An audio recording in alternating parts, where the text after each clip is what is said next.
अस्सलाम वालेकुम दोस्तों, वीडियो आपके मुतल्लिक है। प्लीज़ वीडियो पूरी देखिएगा और हमारे चैनल को सब्सक्राइब कर लें। अगर नए हैं तो हमें फॉलो कर लें। वीडियो जो है वो लाइक और शेयर ज़रूर करिएगा, ये भी एक सदका जारिया होता है। दोस्तों, हुकूमत की तरफ से CCD बनाई जाए, कभी इलीट फोर्स बनाई जाए, कभी मुहाफिज फोर्स बनाई जाए, लेकिन ये हम पूछते हैं कि रिश्वत से कब हमारी जान छूटेगी।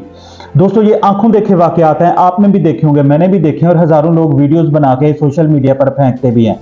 ये साइट पे जो आप वीडियो देख रहे हैं, ये इवन फैमिली मेंबर्स को रोक कर तलाशी ली जा रही है। उसके बाद क्या होगा, उनको डराया धमकाया जाएगा। ये रोड के ऊपर, मेन रोड के ऊपर लोगों को रोका जाता है। उसके बाद जो बच्चे अननोन होते हैं, जिनको ज्यादा शऊर नहीं है, उनको धमकाया जाता है, डराया जाता है, उनसे रिश्वत ली जाती है। ये लाहौर के रोड है। खुदारा हमारी इस रिश्वत से कब जान छुड़ाई जाएगी? आइए अपने हिस्से की आवाज उठाइए, हमारी वीडियो को लाइक करिए, शेयर करिए और इस रिश्वत वाले निजाम से जान छुड़वाइए।